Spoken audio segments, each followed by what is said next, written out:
Hello doctor viewers అందరికీ నమస్కారం. నేను doctor Kishore, orthopaedic replacement surgeon, Ayushman hospital, Vizag. నేను ఇవాళ మీకు మోకాళ్ళు జాయింట్ నొప్పుల గురించి మాట్లాడుతాం. దాని యొక్క గ్రేడ్స్, ఏ గ్రేడ్లో ఏం చేయాలన్నది ఇంపార్టెంట్ చెప్తాను నేను. మన మోకాలు జాయింట్ యూజువల్గా 35-40 ఇయర్స్ నుంచి నొప్పి రావడం స్టార్ట్ అవుతుంది. అది స్టార్ట్ అయిన తర్వాత మనకి బేసికల్గా మన మోకాలు జాయింట్లోని కింద కార్టిలేజ్ అని ఒకటి ఉంటుంది. ఈ కార్టిలేజ్ చాలా స్మూత్గా ఉంటుంది అందరికీ కూడా. ఈ కార్టిలేజ్ డ్యామేజ్ అవడం వల్లే మనకు మోకాళ్ళ నొప్పులు స్టార్ట్ అవుతాయి. ఈ మోకాళ్ళ నొప్పులు 4 గ్రేడ్స్లో ఉంటాయి.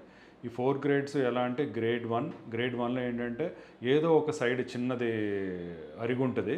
అరుగుదల వల్ల ఎప్పుడైనా మనం హెవీ స్ట్రెయిన్ఫుల్ ఎక్సర్సైజ్ చేసినప్పుడు లేదా నడిచినప్పుడు నొప్పి వస్తుంది. అదే గ్రేడ్ 2 అయితే లోపల ఉన్న గుజ్జు కూడా తగ్గిపోవడం జరుగుతూ ఉంటుంది.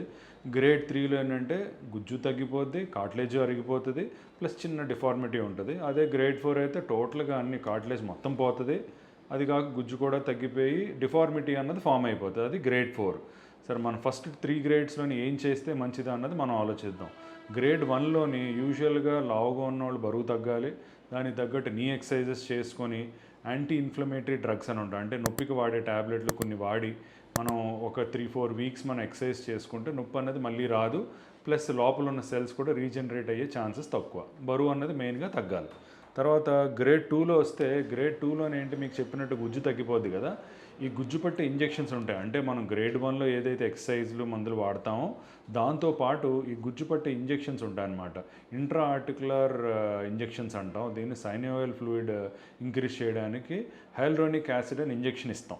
ఈ ఇంజెక్షన్ ఏం చేస్తుందంటే లోపల అరుగుదలను తగ్గించి మనం నడవడానికి ఈజీగా చేస్తుంది, ప్లస్ మనకి ఫ్రీగా ఎక్సర్సైజ్ చేసుకోవడానికి కానీ మనం రన్నింగ్ చేసినా ఫ్రీగా వస్తుంది. గ్రేడ్ 2 వరకు బాగానే పనిచేస్తుంది. ఇది కూడా ఇంజెక్షన్ ఇచ్చిన తర్వాత 1.5 years to 2 years వరకు దీని లైఫ్ పీరియడ్. సో ఆ 2 years వరకు అది పనిచేస్తుంది. దాని తర్వాత మనం బరువు పెరగకుండా జాగ్రత్త కాపాడుకుంటే సెకండ్ గ్రేడ్ వాళ్ళు కూడా యూజువల్గా గ్రేడ్ 1 కన్వర్ట్ అయ్యి ఈజీగా చేసుకోవచ్చు. గ్రేడ్ 3 ఇది ఇంపార్టెంట్ గ్రేడ్. యాక్చువల్గా ఏంటంటే ఇది గ్రేడ్ 3 ఉన్న వాళ్ళకి బాగా పెయిన్ ఉంటే యూజువల్గా గ్రేడ్ 3 వాళ్ళకి సర్జరీ చేస్తారు. లేదు అంత పెయిన్ లేదు అని అనుకుంటే అప్పుడు మనం ఏం చేస్తామంటే స్టెమ్ సెల్ థెరపీ కొత్తగా వచ్చింది, దీన్ని రీజనరేటివ్ మెడిసిన్ అంటారు. దీంట్లో ఏం చేస్తామంటే పిఆర్పి థెరపీ ఉంటుంది. దాంట్లో మన బోన్లో మన బ్లడ్లో ఉన్న సెల్స్నే పేషెంట్ యొక్క బ్లడ్ని డ్రా చేసి దాంట్లో ఉన్న సెల్స్ని మనం సెంట్రిఫ్యూజ్ చేస్తాం. దానికి ఒక మిషన్ ఉంటుంది, అది తీసి జాయింట్లోకి ఇంజెక్ట్ చేస్తాం. ఇంజెక్ట్ చేస్తే ఏమవుద్దంటే ఏదైతే డ్యామేజ్ అయిన సెల్స్ ఉన్నాయో ఆ డ్యామేజ్ అయిన సెల్స్ దాంట్లోని యాక్టివేట్ చేసి ఈ సెల్స్ ఆ సెల్స్ కలిపి రీజనరేట్ చేసే కెపాసిటీ పెరుగుద్ది అనమాట. 100% రిజల్ట్స్ అయితే చెప్పలేం కానీ బట్ 80-90% రిజల్ట్స్ అయితే బాగా దీంట్లో కనబడతాయి. అది పేషెంట్ సన్నంగా ఉండాలి, ప్లస్ డిఫార్మిటీ ఫామ్ అవ్వక ఉంటేనే మనం ఈ స్టెమ్ సెల్ థెరపీ అన్నది చేస్తే మనకి రిజల్ట్స్ బాగుంటాయి. లాస్ట్ గ్రేడ్ వచ్చి టైప్ 4. ఈ గ్రేడ్లో ఏంటంటే డిఫార్మిటీ అన్నది నీ జాయింట్లో ఫామ్ అయిపోతుంది. So when the deformity is there, మనం ఎంత ఏం చేసినా ఎక్సర్సైజ్ చేయని, మందులు ఇవ్వండి, ఇంజెక్షన్ చేయనివ్వండి, స్టెమ్ సెల్ థెరపీ చేయనివ్వండి, డిఫార్మిటీ కరెక్ట్ అవ్వకపోతే నొప్పి అనేది అసలు తగ్గదు. సో వీళ్ళకి ఏం చేస్తామనంటే మనకి లాస్ట్ ఆప్షన్ మోకాలు మార్పిడి. అందరూ ఏమనుకుంటారు, మోకాలు మార్పిడి చేస్తే దీంట్లో ఫెయిల్యూర్ రేట్స్ ఎక్కువ ఉన్నాయి, దానివల్ల మనం ఎవరో చేయించుకున్నా కూడా ఇది ఉండదని చాలామంది అవాయిడ్ చేస్తూ ఉంటారు. కానీ అది కాకుండా ఏంటంటే మోకాలు మార్పిడి ఏం చేస్తామంటే మీకు ఏదైతే డ్యామేజ్ ఉందో ఆ డ్యామేజ్ని తీసేసి ఇలాగ పైన ఒకటి కింద ఒకటి.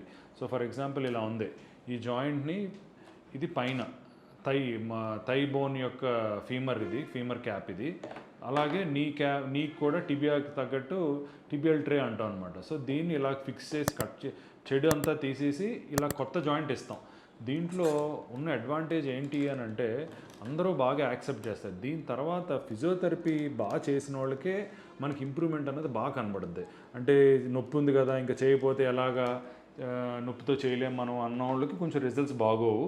సో కాబట్టి మనం మోకాలు మార్పిడి చేసిన తర్వాత ఫిజియోథెరపీ ఎంత ఇంపార్టెంట్ అంటే రోజు ఎంత బాగా చేస్తే అంత ఫాస్ట్ రికవరీ వస్తుంది. సో దీనికి ఏంటంటే అందరికీ ఒక అపోహ ఉంది, మోకాలు మార్పిడి చేసుకుంటే ఇంకా బెడ్ మీద ఉండిపోతాం. అవి అన్నది మిత్. అది యాక్చువల్గా అవన్నీ అందరికీ అవ్వవు. ఇప్పుడు అలాగని రోడ్డు మీద ప్రతి ఒక్కరికి యాక్సిడెంట్ అవ్వట్లేదు, మనం జాగ్రత్తలు తీసుకోవాలి. అలాగే మోకాలు మార్పులు కూడా జాగ్రత్త తీసుకుంటే దీనికి 99.9% సక్సెస్ రేట్ అయితే ఉంది. సో దీన్ని మీరు ఏ గ్రేడ్లో ఉందో అన్నది తెలుసుకోవడానికి మా దగ్గరికి వస్తే మేము ఎక్స్రే తీసి అవసరమైతే ఎంఆర్ఐ తీసి దాని యొక్క సలహా అయితే మేము ఇవ్వగలం. Thank you.